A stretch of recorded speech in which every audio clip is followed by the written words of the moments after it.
Chapter 29. The Will. The activities of the will comprise the third great class of mental processes. Psychologists always have differed greatly in their conception of just what constitutes these activities. Even today it is difficult to obtain a dictionary definition of the will that agrees with the best opinion on the subject. The dictionaries adhere to the old classification and conception which regarded the will as that faculty of the mind or soul by which it chooses or decides.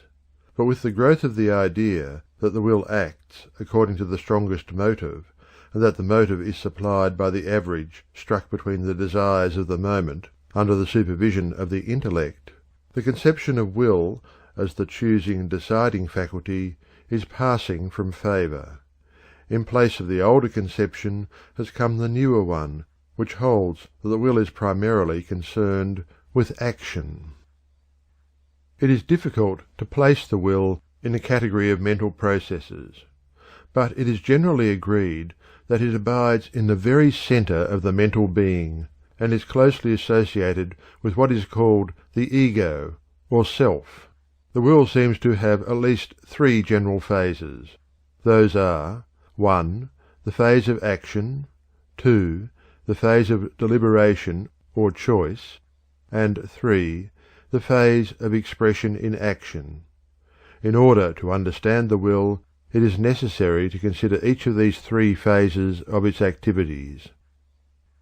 1. Desire. The first phase of will, which is called desire, is in itself somewhat complex. On its lower side it touches, and in fact blends into, feeling and emotion. Its centre consists of a state of tension akin to that of a coiled spring or a cat crouching ready for a spring. On its higher side it touches, penetrates, and blends into the other phases of the will which we have mentioned. Desire is defined as a feeling, emotion, or excitement of the mind directed toward the attainment, enjoyment, or possession of some object from which pleasure, profit, or gratification is expected. Halleck gives us the following excellent conception of the moving spirit of desire. Desire has for its object something which will bring pleasure or get rid of pain, immediate or remote, for the individual or for someone in whom he is interested. Aversion, or a striving away from something, is merely the negative aspect of desire. In Halleck's statement, above quoted, we have the explanation of the part played by the intellect in the activities of will. The intellect is able to perceive the relations between present action and future results, and is able to point the way toward the suppression of some desires in order that other and better ones may be manifested. It also serves its purposes in regulating the striking of the average between conflicting desires. Without the intervention of the intellect, the temporary desire of the moment would be invariably acted upon without regard to future results or consequences to oneself and others. It also serves to point out the course of action calculated to give the most satisfactory expression of the desire. While it is a fact that the action of will depends almost entirely upon the motive force of desire, it is likewise true that desire may be created, regulated, suppressed, or even killed by the action of the will. The will, by giving or refusing attention to a certain class of desires, may either cause them to grow and wax strong, or else die and fade away. It must be remembered, however, that this use of the will itself springs from another set of desires or feelings. Desire is aroused by feelings or emotions rising from the subconscious planes of the mind and seeking expression and manifestation. We have considered the nature of the feelings and emotions in previous chapters, which should be read in connection with the present one.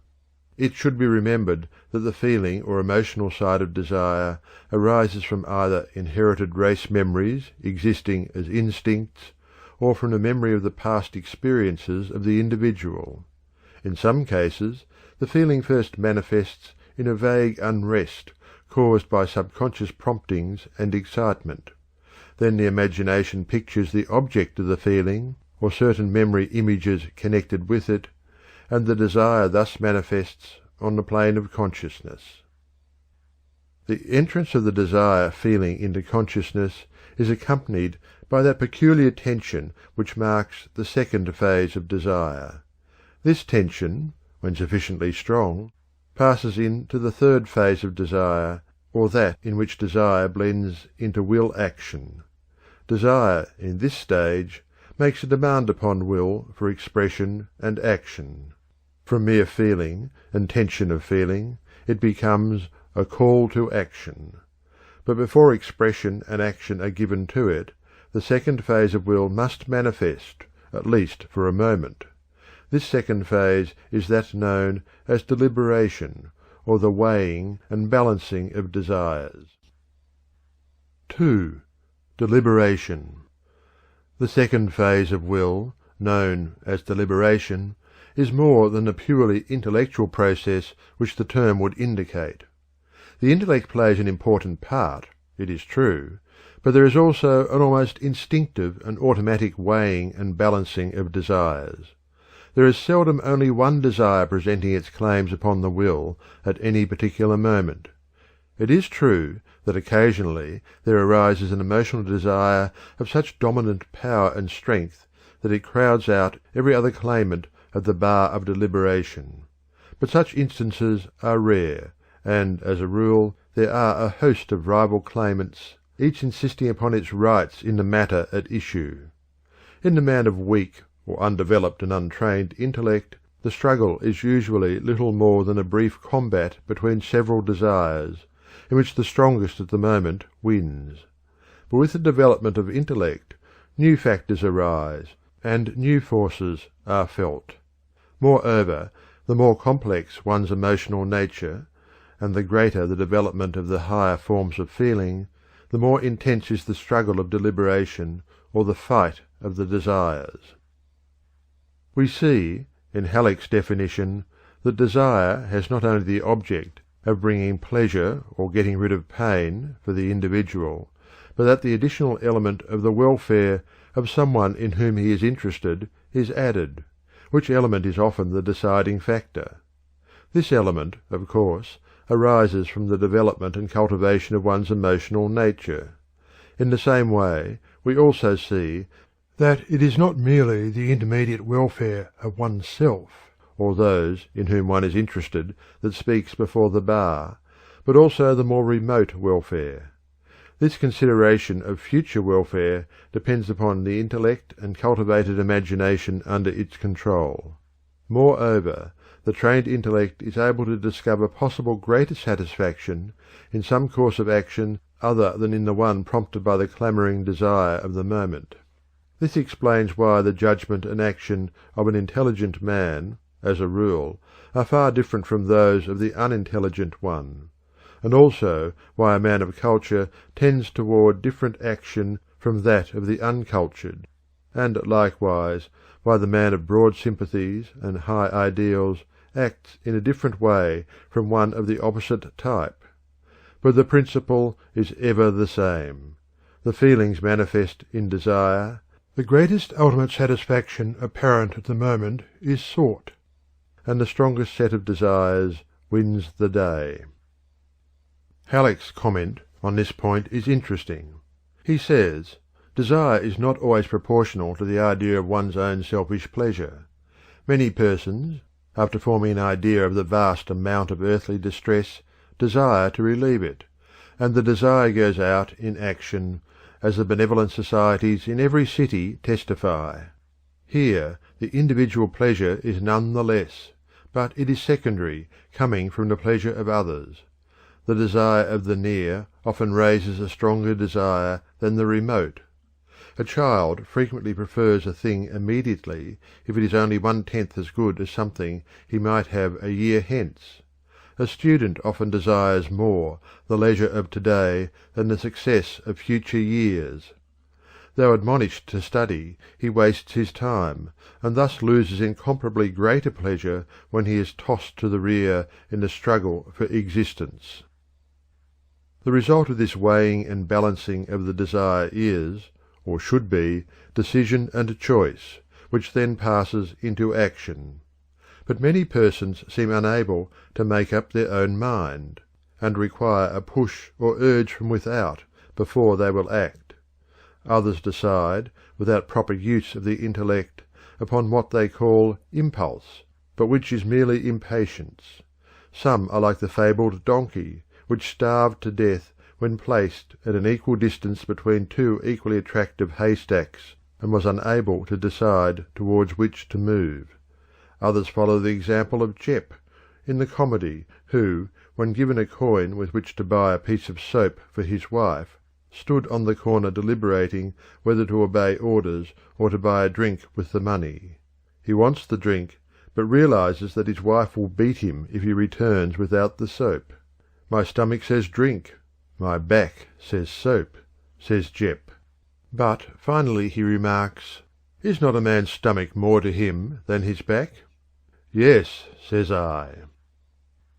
The final decision depends upon the striking a balance between the desires, the weighing of desire for and desire against, desire for this or desire for something else. The strength of the several desires depends upon nearness and present interest arising from attention, as applied to the feelings and emotions arising from heredity, environment, experience, and education, which constitute character, and also upon the degree of intellectual clearness and power in forming correct judgments between the desires. It must be remembered, however, that the intellect appears not as an opponent of the principle of the satisfaction of desire, but merely as an instrument of the ego in determining which course of action will result in the greatest ultimate satisfaction, direct or indirect, present or future.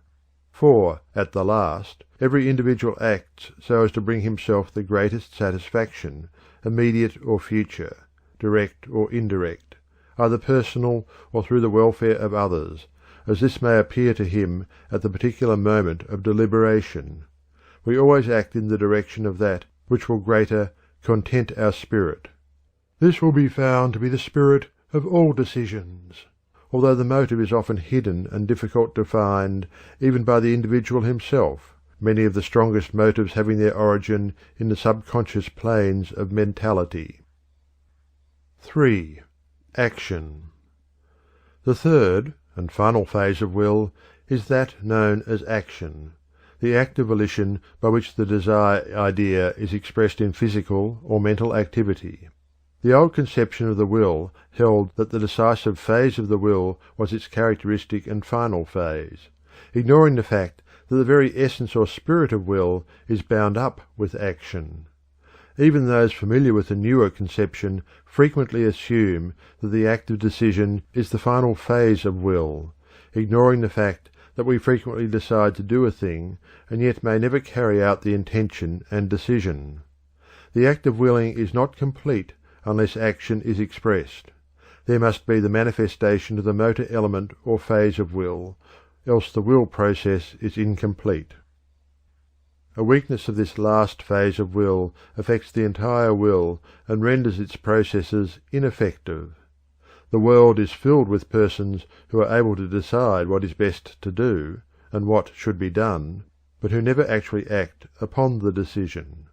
The few persons who promptly follow up the decision with vigorous action are those who accomplish the world's work. Without the full manifestation of this third phase of will, the other two phases are useless. Types of will. So far we have considered merely the highest type of will, that which is accompanied by conscious deliberation, in which the intellect takes an active part. In this process, not only do the conflicting feelings push themselves forward with opposing claims for recognition, but the intellect is active in examining the case and offering valuable testimony as to the comparative merits of the various claimants and the effect of certain courses of action upon the individual. There are, however, several lower forms of will manifestation which we should briefly consider in passing. Reflex action. The will is moved to action by the reflex activities of the nervous system, which have been mentioned in the earlier chapters of this book. In this general type we find unconscious reflex action, such as that manifested when a sleeper is touched and moves away, or when a frog's leg twitches when the nerve end is excited. We also find conscious reflex action, such as that manifested by the winking of the eye, or the performance of habitual physical motion, such as the movement in walking, operating the sewing machine or typewriter, playing the piano, etc. Impulsive action. The will is often moved to action by a dim idea or vague perception of purpose or impulse.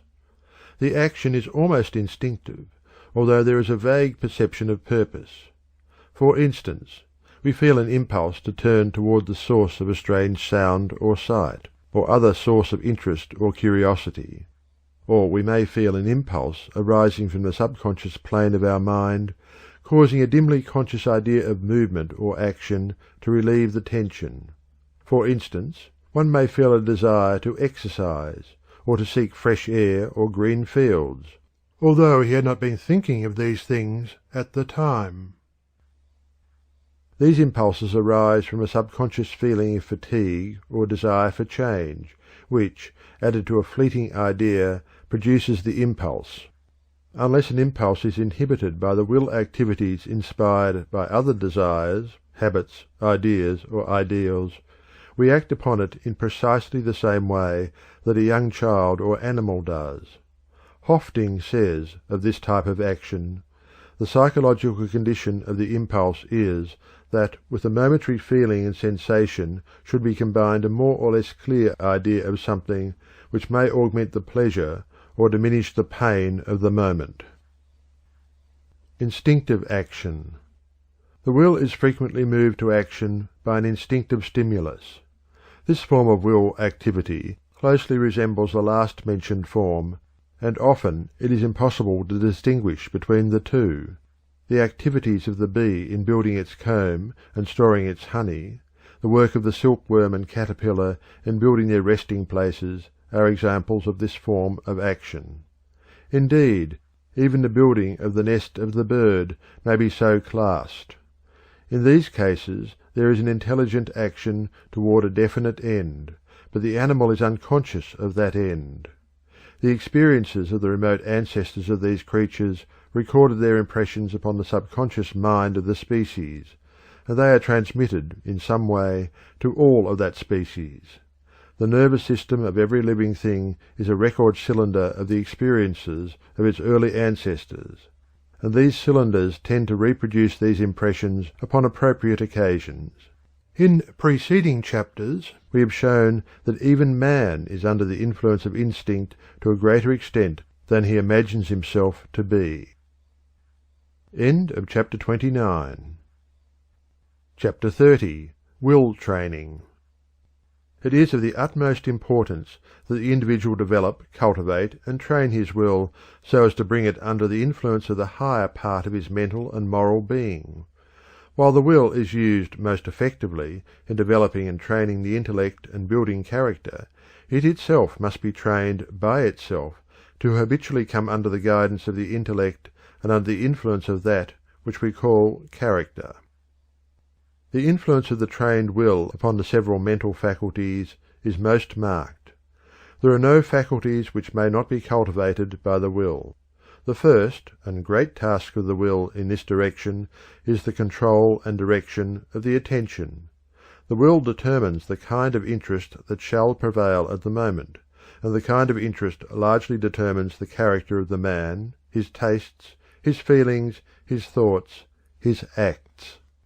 Gordy says, "Co-operating with a pre-existing influence, the will can make a weaker one prevail over a stronger. It determines which of pre-existing influences shall have control over the mind." Moreover, concentrated and continued attention depends entirely upon the exercise of the will.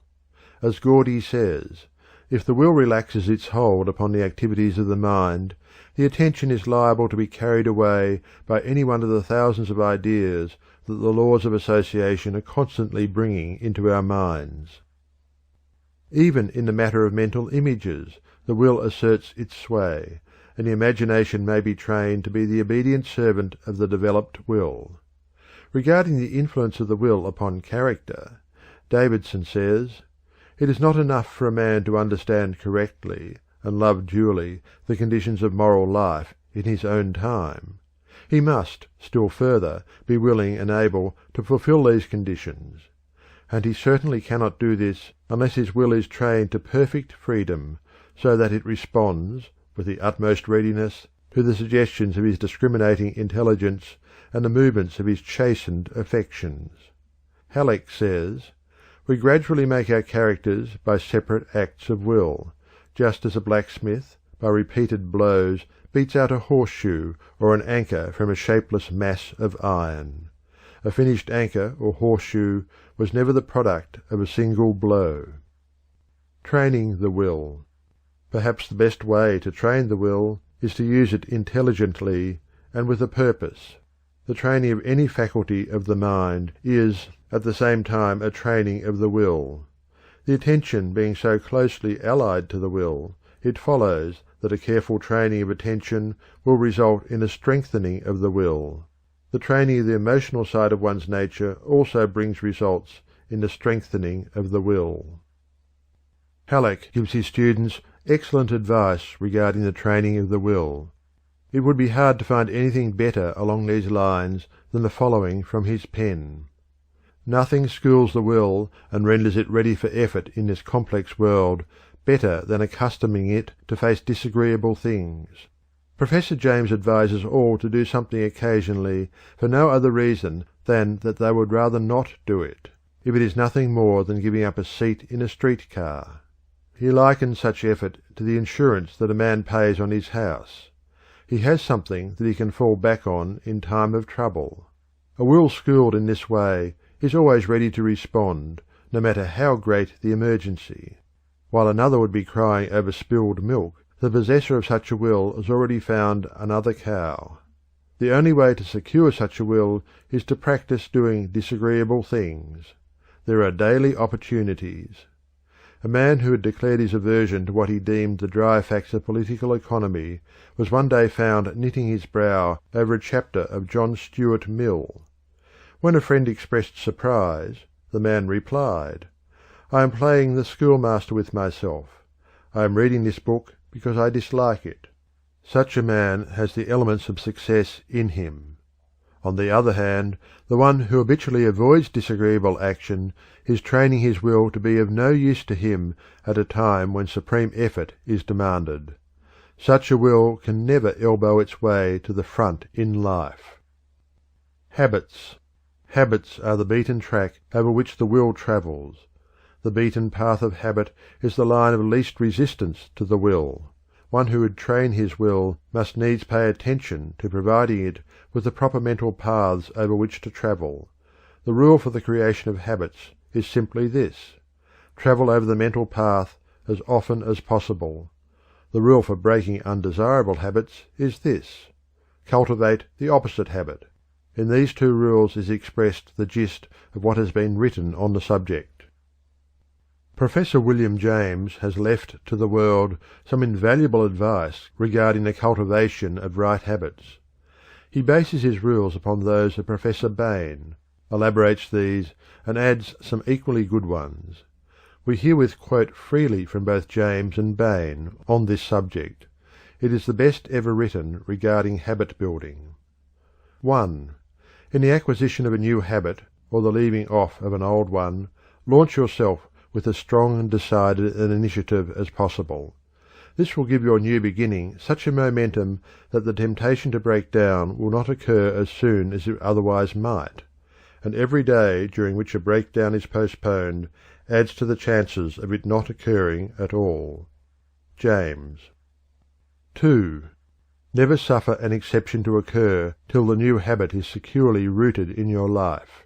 Every lapse is like the letting fall of a ball of string which one is carefully winding up. A single slip undoes more than a great many turns will wind again. James.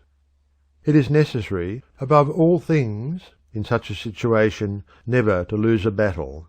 Every gain on the wrong side undoes the effect of many conquests on the right. The essential precaution is so to regulate the two opposing powers that the one may have a series of uninterrupted successes until repetition has fortified it to such a degree as to enable it to cope with the opposition under any circumstances. Bain. 3. Seize the very first possible opportunity to act on every resolution you make, and on every emotional prompting you may experience in the direction of the habits you aspire to gain. It is not in the moment of their forming, but in the moment of their producing motor effects, that resolves and aspirations communicate their new set to the brain. James. The actual presence of the practical opportunity alone furnishes the fulcrum upon which the lever can rest, by which the moral will may multiply its strength and raise itself aloft. He who has no solid ground to press against will never get beyond the stage of empty gesture-making. Bain. 4. Keep the faculty alive in you by a little gratuitous exercise every day. That is, be systematically ascetic or heroic in little unnecessary points. Do every day something for no other reason than that you would rather not do it, so that when the hour of dire need draws nigh, it may find you not unnerved and untrained to stand the test. The man who has daily inured himself to habits of concentrated attention, energetic volition, and self-denial in unnecessary things, will stand like a tower when everything rocks around him, and when his softer fellow-mortals are winnowed like chaff in the blast. James. End of chapter 30. Chapter 31. Will-Tonic. In addition to the general rules for developing and training the will given in the preceding chapter, we ask you to tone up and strengthen the will by the inspiration to be derived from the words of some of the world's great thinkers and doers. In these words there is such a vital statement of the recognition, realization, and manifestation of that something within, which we call will, that it is a dull soul, indeed, which is not inspired by the contagion of the idea. These expressions are the milestones on the path of attainment, placed by those who have preceded us on the journey. We submit these quotations without comment. They speak for themselves. Words of the wise. They can who think they can. Character is a perfectly educated will. Nothing can resist the will of a man who knows what is true and wills what is good. In all difficulties advance and will, for within you is a power, a living force, which, the more you trust and learn to use, will annihilate the opposition of matter. The star of the unconquered will, it rises in my breast, serene and resolute and still, and calm and self-possessed. So nigh is grandeur to our dust, so near is God to man, when duty whispers low, thou must. The youth replies, I can. The longer I live, the more certain I am that the great difference between men, between the feeble and the powerful, the great and the insignificant, is energy, invincible determination, a purpose once fixed, then death or victory. That quality will do anything that can be done in this world, and no talents, no circumstances, no opportunities will make a two-legged creature a man without it. Buxton. The human will, that force unseen, the offspring of a deathless soul, can hew a way to any goal, though walls of granite intervene. You will be what you will to be. Let failure find its false content in that poor word, environment. But spirit scorns it and is free. It masters time, it conquers space, it cowes that boastful trickster chance, and bids the tyrant circumstance uncrown and fill a servant's place. Resolve is what makes a man manifest, not puny resolve, not crude determinations, not errant purpose, but that strong and indefatigable will which treads down difficulties and danger as a boy treads down the heaving frost lands of winter, which kindles his eye and brain with a proud pulse-beat toward the unattainable. Will makes men giants. Donald G. Mitchell. There is no chance, no destiny, no fate can circumvent or hinder or control the firm resolve of a determined soul. Gifts count for nothing. Will alone is great. All things give way before it, soon or late. What obstacle can stay the mighty force of the sea-seeking river in its course, or cause the ascending orb of day to wait? Each well-born soul must win what it deserves. Let the fools prate of luck. The fortunate is he whose earnest purpose never swerves, whose slightest action, or inaction, serves the one great aim. Why, even death itself stands still and waits an hour sometimes for such a will. Ella Wheeler Wilcox. I have brought myself, by long meditation, to the conviction that a human being with a settled purpose must accomplish it, and that nothing can resist a will which will stake even existence upon its fulfilment. Lord Beaconsfield. A passionate desire and an unwearied will can perform impossibilities, or what may seem to be such to the cold and feeble. Sir John Simpson. It is wonderful how even the casualties of life seem to bow to a spirit that will not bow to them, and yield to subserve a design which they may, in their first apparent tendency, threaten to frustrate. When a firm, decisive spirit is recognized, it is curious to see how the space clears around a man and leaves him room and freedom. John Foster. The great thing about General Grant is cool persistency of purpose. He is not easily excited, and he has got the grip of a bulldog. When he once gets his teeth in, nothing can shake him off.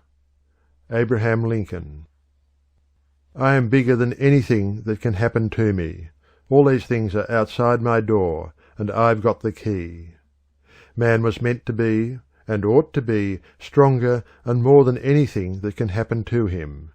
Circumstances, fate, luck, are all outside, and if he cannot change them, he can always beat them. Charles F. Lummis. The truest wisdom is a resolute determination. Impossible is a word found only in the dictionary of fools. Circumstances. I make circumstances. Napoleon. He who fails only half wills. Saguaro. That which the easiest becomes a habit in us is the will. Learn then to will strongly and decisively. Thus fix your floating life, and leave it no longer to be carried hither and thither like a withered leaf by every wind that blows. Man owes his growth chiefly to that active striving of the will, that encounter which we call effort, and it is astonishing to find how often results apparently impracticable are thus made possible. It is will, force of purpose, that enables a man to do or be whatever he sets his mind upon being or doing. A strong defiant purpose is many-handed and lays hold of whatever is near that can serve it. It has a magnetic purpose that draws to itself whatever is kindred. Let it be your first study to teach the world that you are not wood and straw, that there is some iron in you. Munger. It's dogged as does it. Yorkshire Proverb. One talent with a will behind it will accomplish more than 10 without it, as a thimbleful of powder in a rifle, the bore of whose barrel will give it direction, will do greater execution than a carload burned in the open air. O. S. Marden. Will may not endow a man with talents or capacities, but it does one very important matter. It enables him to make the best, the very best, of his powers. Fothergill. Tender-handed, stroke a nettle, and it stings you for your pains. Grasp it like a man of metal, and it soft as down remains. Don't flinch, don't foul, but hit the line hard. Roosevelt. The more difficulties one has to encounter, within and without, the more significant and the higher in inspiration its life will be. End of chapter 31. End of Your Mind and How to Use It by William Walker Atkinson. Read by Algie Pug.